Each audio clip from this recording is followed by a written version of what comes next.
Hey, what's up, fellow cryptocurrency miners? This is Todd from Molehill Mining Supply Company. This is like the second day of that company, so I had to give it a little think about who I was, where I was coming from.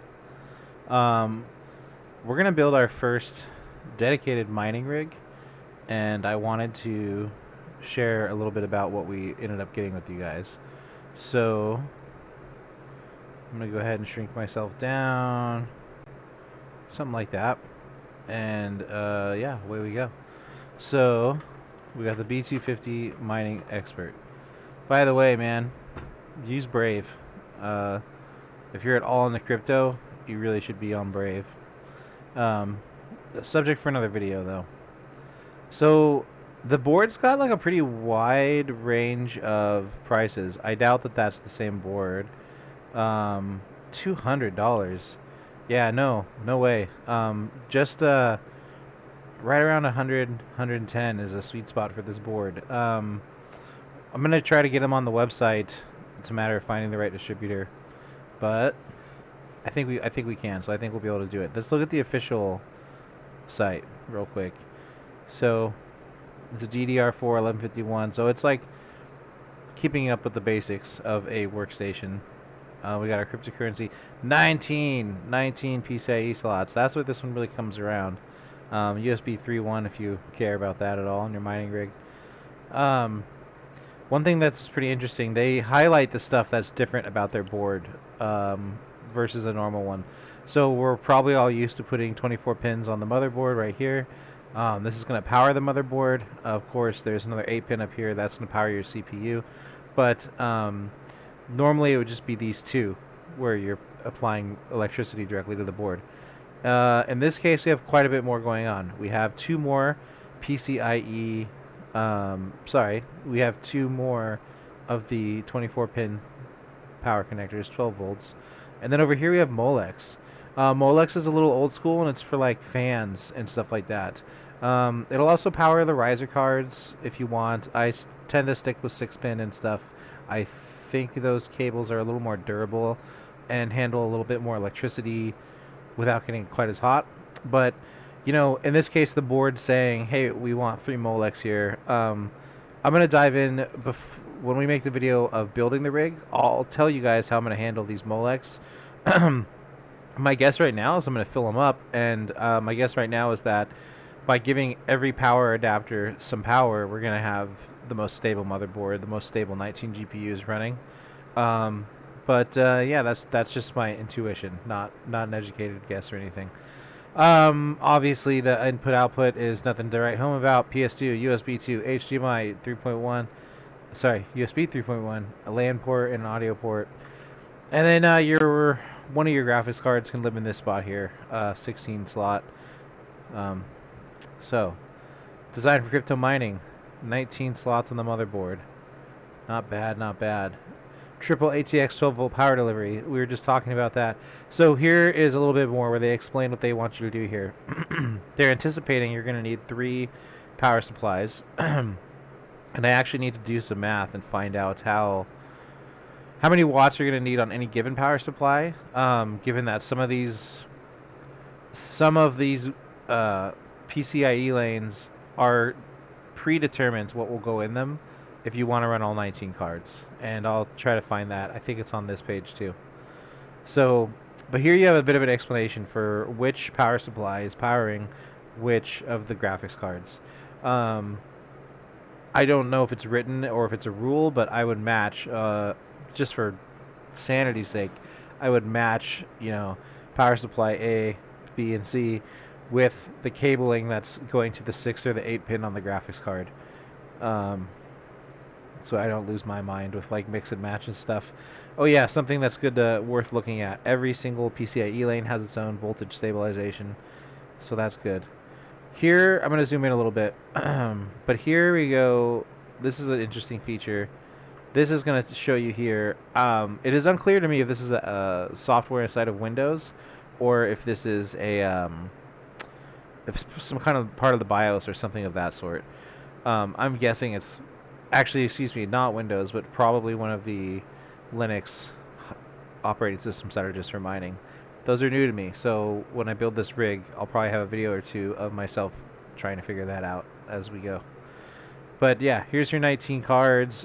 This is what they're showing you is they have a little a screen that'll show you like, all right, cool, these ones are not hashing, all the green ones are, and then of course these two aren't filled with cards right now, that according to this little picture. They do have a custom BIOS, which is going to help with mining. I've never tweaked my BIOS of either my cards or my motherboard for mining. I know I'm losing hash rate on that, but I'm waiting for something like this to be the teaching or the learning opportunity to start doing that. I'm also playing games on my cards, and so I don't necessarily want to dedicate them completely to mining by taking their BIOS and changing it. Surge tolerance. Anyway, yeah, so we got a LAN. That's amazing. You got a little LAN port there. They're going to tell you about how it saves you money, and that's probably true because if you build out or 4 or 5 machines that run 19 slots as opposed to 12 slots, you're going to save yourself on a whole motherboard, a whole hard drive, processor, etc. Higher hash rates. Well, not per card. That's the same. It's just that they're like you throw more brute force at it, you suck down more electricity, you get more hash. Yeah, that's true. Cost per mega hash, sure. Okay, so here we go. Is a little bit of useful information. We have an Intel b250 chipset. This is going to tell us what we can use, 6th and 7th generation processors. Now we know what we can drop into that processing slot. What did I grab? I grabbed, I think, a Celeron. Sounds about right. Like a 2-core Celeron for like $50 or something like that. When it comes to mining, you're really not too concerned about your processor, your RAM, even like your hard drive space doesn't have to be huge. The only thing that most of that equipment is doing is supporting the GPUs while they mine. So that's the website. Let's see, how's the best way to do this? I guess I can just make my image all huge. But let me grab the motherboard itself real quick. Oh. I put it right next to myself because I knew I was doing this video. So, yeah, let's do that real quick.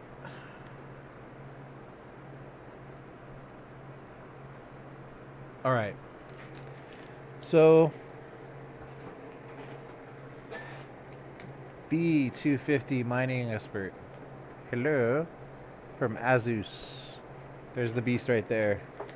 Looking good. Looking clean.